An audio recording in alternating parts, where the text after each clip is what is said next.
Hello.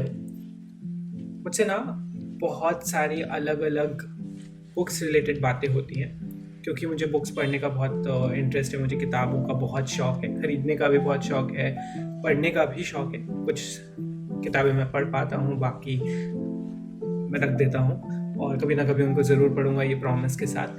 But एक common चीज़ है कि जहाँ पे भी किताबों की बात हो रही होती है, मैं कोशिश करता हूँ कि मैं वहाँ पे पहुँच जाऊँ और उन डिस्कशंस में इधर पार्टिसिपेट करूँ या ऑब्ज़र्व करूँ, कुछ सुनूँ, कुछ समझूँ, कुछ नई बुक्स का एक लिस्ट लूँ। तो मैं बचपन से ही बहुत सारी बुक्स की मैंने लिस्ट इकट्ठी करनी शुरू कर दी थी और वो अभी भी बढ़ती जा रही है। उसमें से कुछ बुक्स ऐसी होती हैं, कुछ किताबें ऐसी होती हैं जिन्होंने मुझे पढ़ने में इंटरेस्ट दिया और मैं चाहता हूँ कि मैं भी उस तरीके से जो कॉन्वर्सेशंस होती हैं या जिन्होंने मुझे बुक्स में इंटरेस्ट दिया या जैसे मुझे बुक्स में इंटरेस्ट आया, मैं भी अब चाहता हूँ कि मेरे माध्यम से या मेरे कारण भी शायद कोई और बुक्स पढ़े और किताबें पढ़े। तो इसीलिए मैं एक कोशिश कर रहा हूँ, मैं कुछ ऐसी बुक्स बताना चाहता हूँ, रिकमेंड करना चाहता हूँ जो बहुत ईज़ी टू रीड है।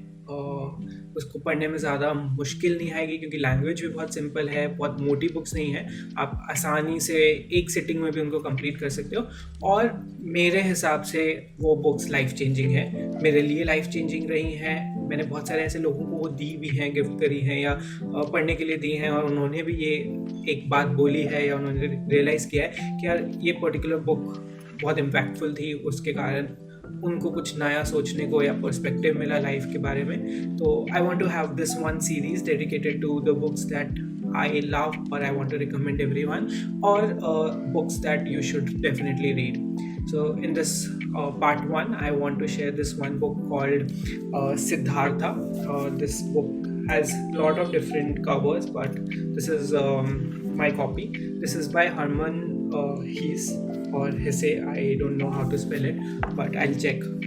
But this book is amazing. बहुत ही पतली बुक है। अगर आप देखेंगे तो ये शायद कुछ 160 पेजेस की बुक है with big font size.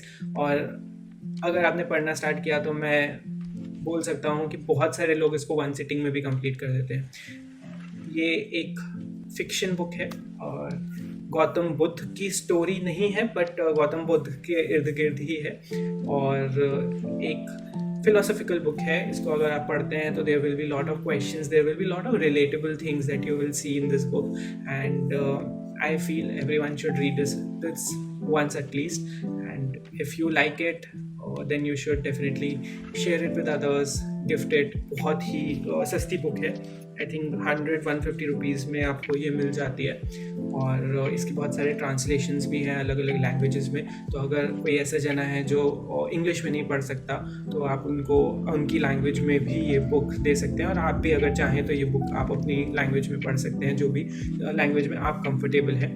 But अगर आपने एक बार ये बुक उठाई और आपने उसको पढ़ना स्टार्ट किया तो बहुत सारी ऐसी चीज़ें हैं जो आपके मन में आएंगी, आपको क्वेश्चंस करेगी। हो सकता है आप उनसे रिलेट करो और आप बोलो हाँ यार ऐसा तो मैंने भी देखा है या मैंने भी सुना है या मैंने भी सोचा है, ये स्टोरी मेरी भी हो सकती है। और फिर जैसे जैसे स्टोरी बढ़ती जाएगी आप उसके जो मेन सेंटर पॉइंट है, कलाकार हैं या जिसके अराउंड स्टोरी घूमती है, उसके साथ अपने आप को कनेक्ट कर पाएंगे। बाकी कैरेक्टर्स जो हैं उनके लिए भी आपके मन में अलग अलग सिचुएशंस पे अलग अलग थॉट्स होंगे, आप उनसे भी रिलेट कर पाएंगे। कहीं ना कहीं ये एक अपनी लाइफ जर्नी से आप जोड़ पाएंगे और उससे आप लाइफ लेसन्स भी ले सकते हैं। और लाइफ लेसन्स नहीं भी लेने तो एक बहुत ही एक कंफर्ट, एक सुकून भरा एक्सपीरियंस आपको मिलेगा इस बुक के साथ। तो I definitely recommend this book. और अगर आप पढ़ते हैं तो उसके बाद आप मुझे ज़रूर बताइए कि आपका एक्सपीरियंस कैसा रहा, आपको क्या अच्छा लगा। और इसके अलावा अगर अपने को बुक्स रिलेटेड कुछ भी बात करनी है तो please get in touch. Take care.